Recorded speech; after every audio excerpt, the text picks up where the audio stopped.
ko po, eto mainit na mainit si Risa Ontiveros. Walang hiya, Risa. Ano tong nababalitaan ko sa'yo? Na ikaw pala ay dating ikaw ay mahilig ka mag-hearing ha? Biglang namamatay yung mga hearing mo ha? Oo, bakit? Nakuryente ka? Dahil sa yung hayop ka ha? Dahil sa yung punyetera ka. Nababansagan kaming mga Pogo vloggers ha? Speaking of Pogo Speaking of Pogo, putang ina niyan, ito si Alice Go naman kasi. Oo, nagpunta-punta to kay PRD para magpa-picture. Actually, ang nangyari dun sa picture na yon, kasi may picture sila ni PRD sa loob ng bahay ni PRD, di ba? May kaibigan si Alice Guo na may connection kay PRD at talagang gustong-gusto raw nitong babaeng to na magkaroon ng picture kay PRD. Hindi to kilala ni PRD. Hindi yan kilala ni PRD. So, ang nangyari, pumunta siya doon sa bahay na yon, hinook up siya nung kanyang kaibigan. Tapos nakapagpa-picture siya kay PRD doon. But it doesn't mean personal sila magkakilala ni PRD. Pucha naman. Si PRD kilala ni Alice Guo, pero si PRD di kilala si Alice Guo. Although bagamat mayor si Alice Guo, di sila magkakilala niyan. Ilang taon pa lang tong batan to. Tingnan mo naman yung mga kaibigan nito ni PRD, tatanda na. So gumawa ng Matrix tong putang inang babae na ito. Gumawa ng Matrix, ikinonekta si Michael Yang, ikinonekta si Rodrigo Duterte, ikinonekta si Harry Roque dito sa Pogo Operations di umano ni Alice Go. Ba napakasipag nito ni Ontiveros. Si Alice Go talagang lahat hinalukay niya, pati bituka. Binalibaligtad niya, ang dami raw niyang natuklasan. Kaya ito si Alice Guo ngayon nakakulong na sa piitan at nakasuhan na rin dahil kinaso sa kanya yung mga human trafficking. Wala kasing bail yan. Kung matatandaan natin, magtataka ka, biglang huminto yung hearing. Nagulat din ako, biglang huminto yung hearing. Medyo sabi ko, kasi nga si Pastor Apollo Quiboloy sumuko na. So since sumuko na si Pastor Apollo Quiboloy, focus na siya kay Pastor Apollo Quiboloy. Pucha, isang hearing lang. Isang hearing lang, napahiya na siya kay Pastor Apollo Quiboloy. Gigil na gigil siya kay Pastor Apollo Quiboloy. Crush na crush niya Sabi nga nila, nung si Pastor Apollo Quiboloy, nung nakaharap niya na, nag-makeup pa siya, nagpabango siya, nag-ahit siya ng kilikili at saka nagpa-wax pa siya. Nang kilay. Kayo talaga Nagpa-wax ng kilay, ng kilikili. Para talagang humahalimuyak siya at maganda siya pag humarap siya kay Pastor Apollo Quiboloy. Ngayon, biglang isang hearing lang yun kay Pastor Apollo Quiboloy, napahiya siya ng malaking-malaki. Dahil akala niya, kaya niyang sukulin si Pastor Apollo Quiboloy. Pero yun, sa kasamaang palad, biglang huminto na, huli na yun. Kasi alam niyo kung bakit? Kasi sinabihan daw siya ng mga kasamahan niyang senador na alam mo, ikaw, Risa Ontiveros dahil sa'yo, dahil sa ginagawa mo na yan, na mapag-hearing kay Pastor, wala naman ng kwenta yung hearing mo. Dahil sa ginagawa mo, baka manalo pa yan. Ayun, true enough, nakinig siya kasi mas lalong nakilala si Pastor. Mas lalong sumikat, mas lalong kasi yung nangyari sa KOJC, kasalanan nitong hinayupak na to Yung mga warrant na yan, kasalanan nitong kumag na ito So ayun, dahil doon sa siege, dahil sa kung ano-anong pinagagawa ng mga pulis doon, si Pastor Apollo Quiboloy mas lalong nakilala yung mga tao dating maraming mga katanungan nasagot dahil doon sa nakita, nasaksihan ng buong Pilipinas na gaano kaganda, gaano kababait, gaano katatalino ang mga taga-KOJC. Maraming salamat, Risa Ontiveros. That is free publicity and free endorsement sa kampo ni Pastor Apollo Quiboloy. Bagamat nagdudusa ngayon yung tao, okay lang dahil sigurado naman tayo na sa kabila ng sakripisyong ito na mga nangyayari, ginagawa ni Pastor Apollo Quiboloy, sigurado tayo na meron niyang kapalit na positive. Magiging senador yan. Number 53 sa balota, Pastor Apollo Quiboloy. Pero hindi doon nag-usapan natin. Ang usapan natin, natapos na po yung hearing ni Pastor Apollo Quiboloy dyan sa Senate dahil wala naman nakuhang wala naman yatang in aid of legislation na naipropose itong kupal na ito. Itong babaeng ewan ko, may mga sinasabi pa sila, ano daw to? Haliparot. Di umano hindi ako nagsasabi niyan. Itong Martin na to, na kung umasta kala mo yung muka kakinis-kinis, bigla na lang yung kanyang hearing sa Pogo nawala na. As in nawala na mga bossing, biglang naglahong parang bula, biglang walay na. Meron ba silang naipanukalang batas doon? Walay din. Oo, ngayon merong chismis na kumakalat na kaya daw huminto, kasi sa kasagsagan ng paghahalukay niya, putang ina, nakita niya yung kaibigan niya.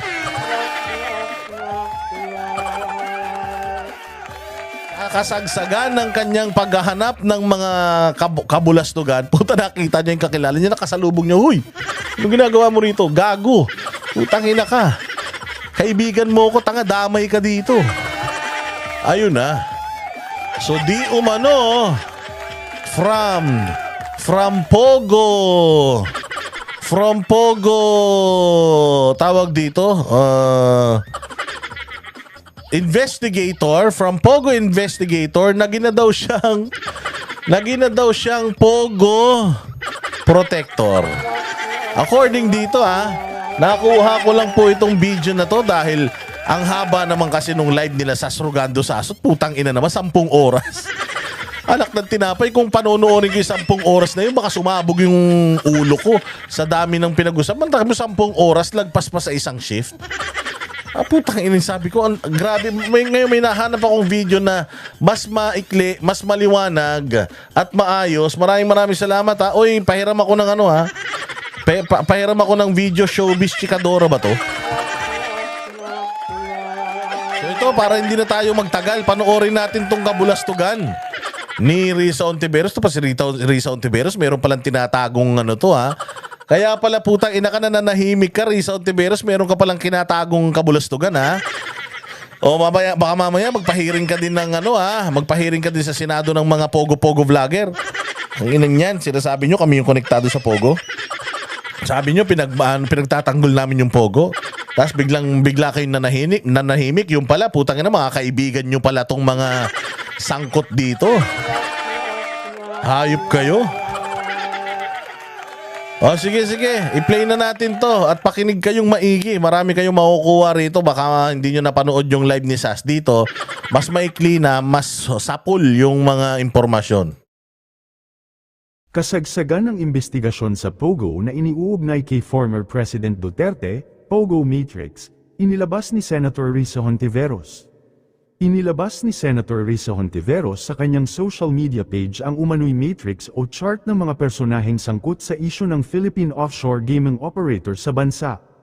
Kasali sa listahan sina dating Pangulong Rodrigo Duterte, dating Presidential Spokesperson Harry Roque, dating Bamban Mayor Alice Guo, Cassie Ong, at marami pang sangkot sa Pogo. Subalit sa patuloy na hearing sa Senado, biglang itinigil ni Risa Hontiveros ang investigasyon dahil isang kaibigan niya na ang lumabas ang pangalan. Putay na, patay. Ay, ina kang babae ka. Putay na, hukay ka ng hukay. Nandiyan pala yung mga kalaro mo. Nagtatago sa loob, visit ka. Ngayon, patay ka rito. Walang bahong hindi lumalabas, ate. Kahit anong hugas mo yan, kung nabubulok na yan, wala na yan. Hindi mo na may tatago yung baho na yan. At sabi ko nga sa'yo, ang mga DDS, magagaling ang mga niyan. Magagaling ang mga radar ng mga yan. Sige, diretso. Matindi ang mga akusasyon ni Risa Hontiveros sa kaugnayan daw ni FPRRD sa Pogo at mga kasama nito, subalit hindi niya ito napatunayan kailanman. Sa ngayon parang bumabaliktad na ang lamesa dahil ilan sa mga tao o witness ang nagsasalitang may pinagtatakpan si Risa Hontiveros. At ayon sa isang expose, alam ni Risa na pinatakas daw ang halos 600 na Taiwanese sakay ng 3 eroplano. Tayo na 600 na Taiwanese pinatakas, alam mo, Risa? Anak ng tinapay ka. Akala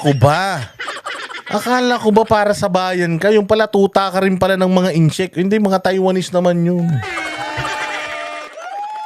Ang inapatay ka rito, Riza. Ang laki iskandalo nito. Puta, sigurado ako lalong mabubukbok ang mukha mo rito. Batay sa mga pahayag ng witness si Risa Hontiveros ay mabilis daw ang transition from crusader to protector ng Pogo. Ang mga ebidensya ay naipost naman ng well-known foreign and public relation expert na si Sasasud. Ayon sa kanyang mga post ay, Senator Risa Hontiveros, protector ka ba ng mga anak ni Senator Lito Lapid na sinamaan? Hoy, teka. Protector ka ba ng mga anak ni Senator Lito Lapid na silamaan na nagpapalusot ng Pogo worker sa Clark at ni Maynard na kalunch ni Sheila Guo, kapatid ni Alice Guo, habang kasagsagan ng hearing mo? What? So ibig sabihin, sangkot yung mga anak ni Lito Lapid dito? Pucha talaga ah. Hoy Bongbong, hindi ba kandidato mo si Lito Lapid? Ito sabi dito, yung anak daw ni Lito Lapid, nagpapalusot daw ng mga Pogo workers. Tangina, kung makapagsalita ka, Bongbong. Kung makapagsalita ka, Bongbong, tungkol sa Pogo, na probinsya na tayo ng China, putangina, meron ka palang isang kandidato na yung mga anak involved. Nagpapalusot ng mga Pogo workers sa Clark. Ang lupit mo! Ang lupit nyo talaga, ha? Magkakasapakat talaga kayo, mga kriminal talaga kayo. Nagsama-sama pa kayo, ha? Putang ina, ang gagaling nyo talaga, ha?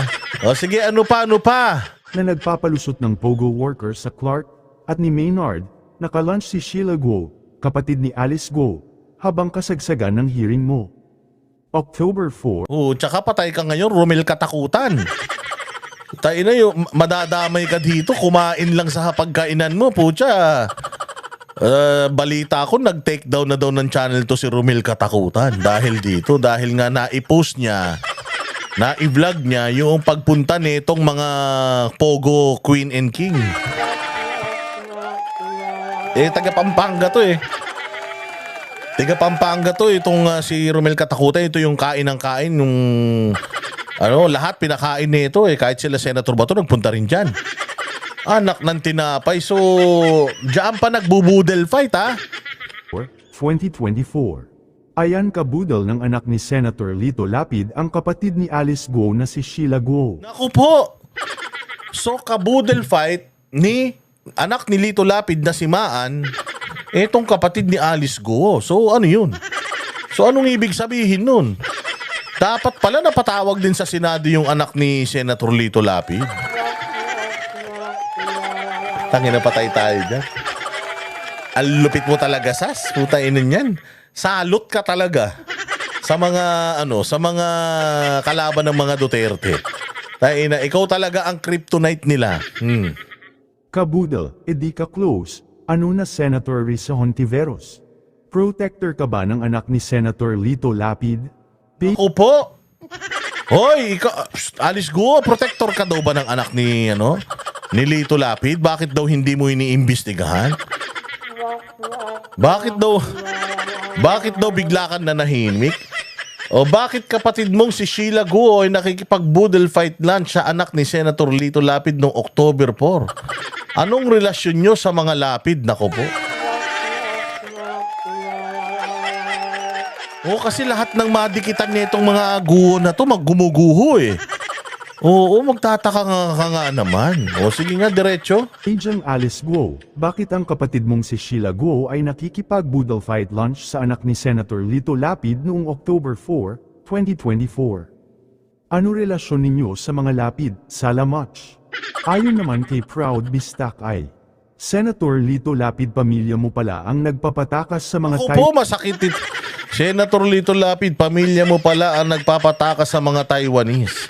Kaya pala tinigil ni Senadora Risa Hontiveros kasi magkakabukingan na. Ano na, Risa Hontiveros? Puro ka link sa mga Duterte sa Pogo. Kayo lang pala ang may mga kagaguhan nito, walang hiya ka. Risa Hontiveros, kaya naman pala expert na expert ka. Kaya naman pala alam na alam mo yung ins and outs na itong mga transactionist dito. Putang ina. Kasapakat ka pala dito. Tangina talaga. Yung mga magagaling talaga magturo, yung mga magagaling sa yung sinasabi na huli ka. Kaya pala magaling manghuli, putang ina, sila pala yung may kasalanan. Puro daw kayo link sa mga Duterte sa Pogo, anak ng tinapay, kayo naman pala daw yung may mga kagaguhan dito. Naku, Risa, sagutin mo to.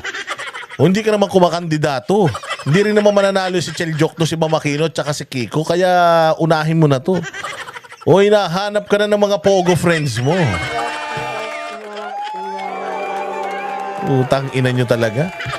Mga demonyo kayo. Kahit si Bongbong Marcos nung isang gabi sinasabi rin na marami daw kinulimbat na pera yung mga Duterte nung COVID. Putangin yan. Mantakin mo nang gagaling sa bibig nung tatay ang pinakamagaling magnakaw na presidente. Tapos mukhang gusto niyang talunin yung ginawa ng tatay niyang kahayupan ng ilang dekada. Gustong gustong lagpasan ni Bongbong Marcos sa loob lang ng 6 na taon. Yung mga magnanakaw nagtuturo sa mga magnanakaw, yung mga adik nagtuturo sa mga adik. Yung mga Pogo protector, putang ina, itinuturo yung Pogo. Kaila Duterte daw, Diyos ko po, Risa, ano pa? Taiwanese. Kaya pala tinigil ni Senadora Risa Hontiveros kasi magkakabukingan na. Ano na Risa Hontiveros? Pura ka link sa mga Duterte sa Pogo, kayo lang pala ang may mga kagaguhan nito. Ayon naman sa GB Family Vlogs ay 600 na Taiwanese na Pogo worker. Ayan, no? 600 na Taiwanese na Pogo worker pinatakas at ang masaklap, alam daw ni Senator Risa Hontiveros bakit naman daw ganun? Bakit pinipili lang ang gigipitin? Bakit si Mayor Alice Guo lang? Dahil nakapunta ng Davao at may picture sa mismong bahay ni FPRD, mission failed ba ang narrative na i-connect ang Pogo kay PRD? Kaya pinatakas na lang na ang grabe ha. Grabe akusasyon to. Oo, Risa Hontiveros, putang ina. Sinasayang yung pera ng taong bayan, kakahirin nyo. Kayo rin pala ang may kinalaman dyan. Kayo pala yung mga sindikato according dito ha. Ako, nagre-react lang ako. Baka magalit ka sa akin. Oo, nire-reactionan ko lang ito. Kung totoo to, nako Risa Hontiveros, sagutin mo to, i-deny mo to. Nakakahiya naman yung mga madring yung mga madring tuwan-tuwa sa'yo sa Saint Scholastica.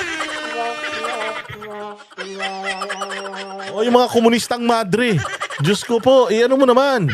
I-correct mo naman yan. For pinatakas, at ang masaklap alam daw ni Senator Risa Hontiveros, bakit naman ganun? Bakit pinipili lang ang gipitin?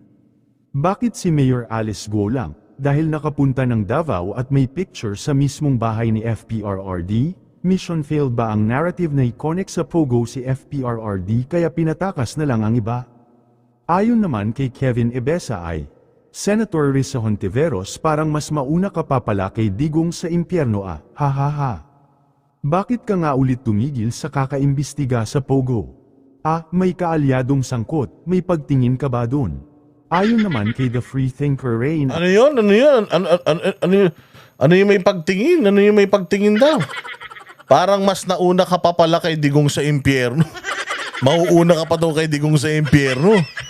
Bakit ka nga ulit tumigil sa kakaimbestiga sa Pogo? May kaalyadong sangkot. May pagtingin ka ba doon? Uy, sinong ano yan? May jowa ka doon? Tangina niya. Kadiri. O, sige, diretso. May kaalyadong sangkot, may pagtingin ka ba doon? Ayon naman kay The Free Thinker Rain ay, sa sobrang gigil, pilit niyang iniuugnay si PRRD sa Pogo. Ako po! Pilit na inuugnay si PRD sa Pogo. Inuugnay si Harry Roque sa Pogo. Utak ko, sino inuugnay sa Pogo? Pati yung mga vloggers. Pogo na din. Sa sobrang gigil mo, ayan na. Lumabas ang findings, friend pala niya ang connected. Ayun, biglang tumigil. Ano na, Risa? Oy, Risa, ano ba naman yan? Kaibigan mo pala. Imbestigahan mo. Utang ina niyan. Walang ganon, sis. Imbestigahan mo. Ang galing-galing mong mang-akusa eh. Lahat inaakusahan mo, kala mo ikaw ang pinakamatinong babae sa buong mundo eh. Pati si Pastor Apollo Kibuloy, inaakusahan mo eh. Hindi pa nga tapos yung kaso, hindi pa nag-uumpisa, inaakusahan mo ng hayop ka eh. Inaakusahan mo lahat na konektado sa Pogo, yung pala yung mukha mo. All over the place, nandoon pala sa Pogo. Risa, magpaliwanag ka rito, nakakahiya to ha. Nung lumabas ang findings na friend niya pala ang connected, ayun, biglang tumigil. Ano na, Risa? Ang galing ng transition ni Risa sa Pogo. From crusader to protector. Ayon naman kay Rice Filipino ay, siguro, wala munang pakialamanan sa mga Pogo-Pogo kasi Wala muna. Nangangampanya pa si tanga. So kinakampanya ni Pogo Queen. Grabe kayo ha, Pogo Queen na talaga tawag nyo. Nangangampanya si Pogo Queen. Kinakampanya niya pa. Siguro, baka siya, pinonduhan niya itong mga to.